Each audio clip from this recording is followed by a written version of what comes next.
Guys, since a few hours Bitcoin is pumping heavily to the upside, and I have to tell you guys, yesterday all 4 of my wisdom tooth got removed, and that's why I'm not able to talk 100% properly.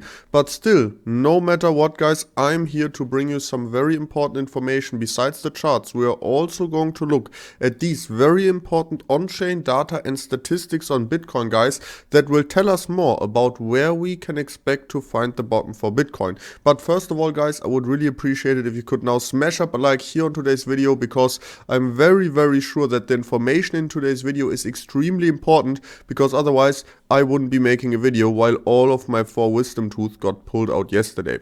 So guys, I would appreciate it if you would smash up a like, leave a comment down below, don't forget to subscribe and activate the bell. And now let's just jump right into the content, because you will also get an update on my $400,000 long swing trade, which is still open.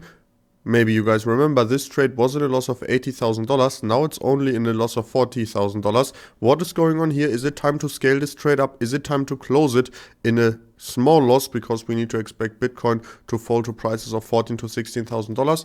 Let's just jump right into the charts. Guys, first of all, Bitcoin just broke out of our massive symmetrical triangle here on the 4-hourly time frame. We don't have a breakout confirmation yet. That's why I'm also not scaling up my long positions or anything like this, because Bitcoin is still right now in this massive rising broadening wedge, and you guys can see what happens when Bitcoin is in a broadening wedge. It tends to definitely break out in the direction that the chart pattern is pointing to. So this definitely here is a rising broadening wedge, so it's a bearish chart pattern. So right now we still need to expect Bitcoin to maybe correct to the downside once again at a later stage. But other than that, everything is looking very good right now, as long as Bitcoin is able to hold this upward sloping support. Looking here at the daily time frame, it's also looking very good. Bitcoin just broke out of our descending triangle, which was very important also for the bulls to do. We still have 4 hours remaining in this daily candle. It's very possible that the bulls just get completely demolished and sold off in these 5 hours, and we close this daily candle with a massive wick below this descending triangle, which would for sure be a very bearish sign with if we would see a fake out like this.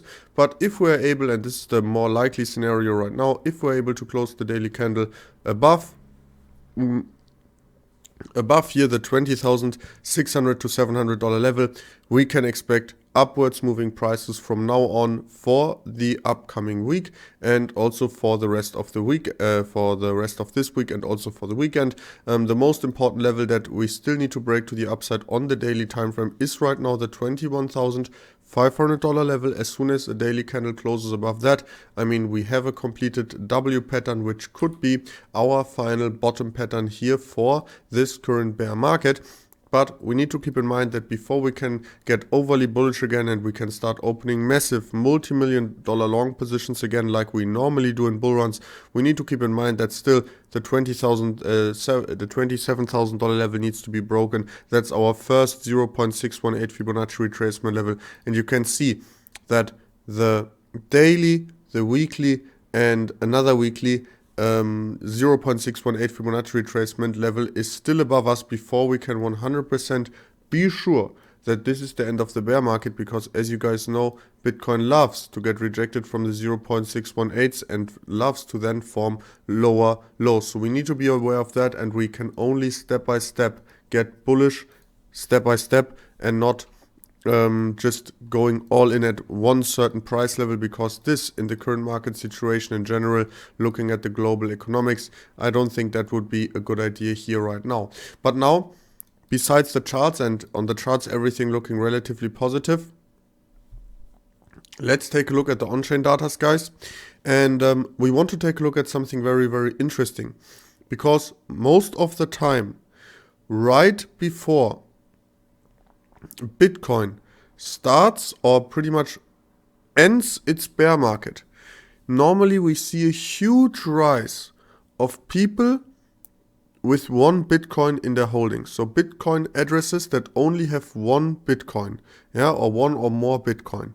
So if this number increases, we know that a lot of new people that are now newly able to afford a Bitcoin are coming into the market.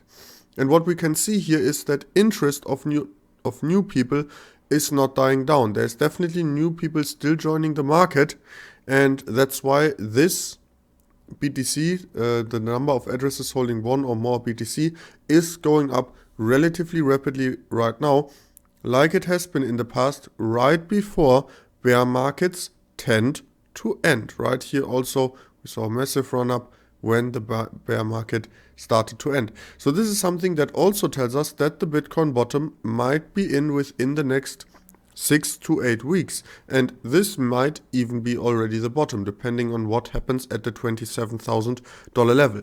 But looking also at this, there's something that is not all too positive yet and that needs to still turn around. This is actually telling us that the bottom is not in yet.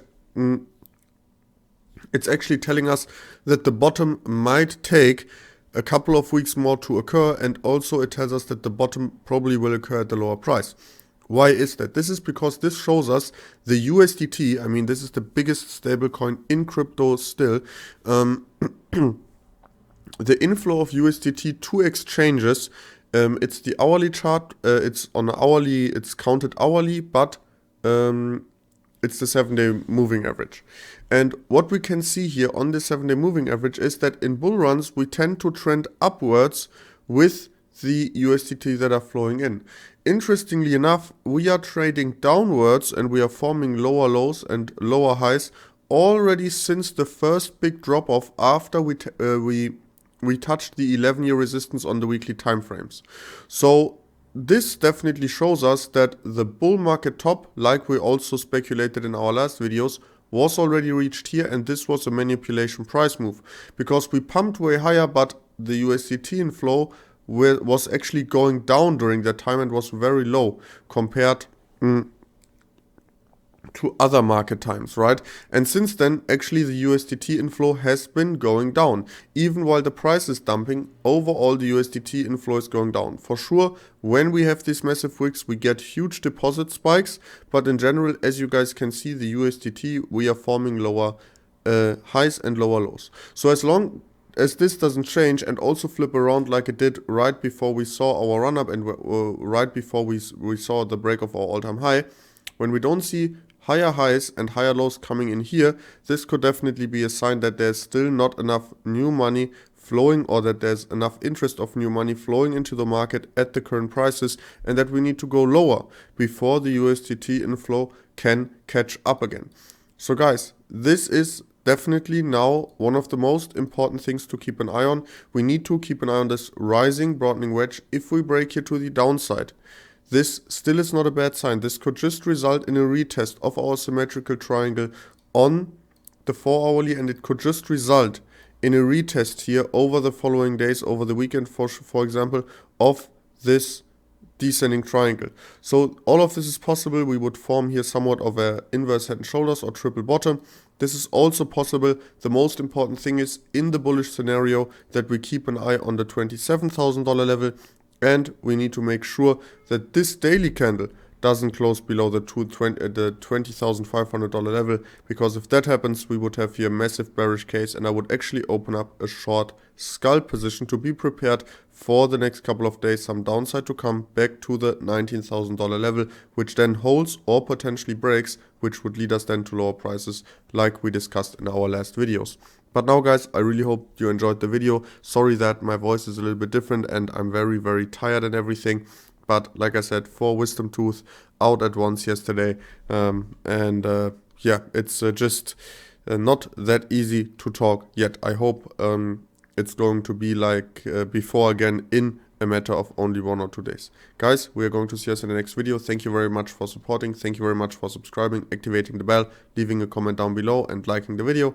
We're going to see us in the next one. Till then, bye bye.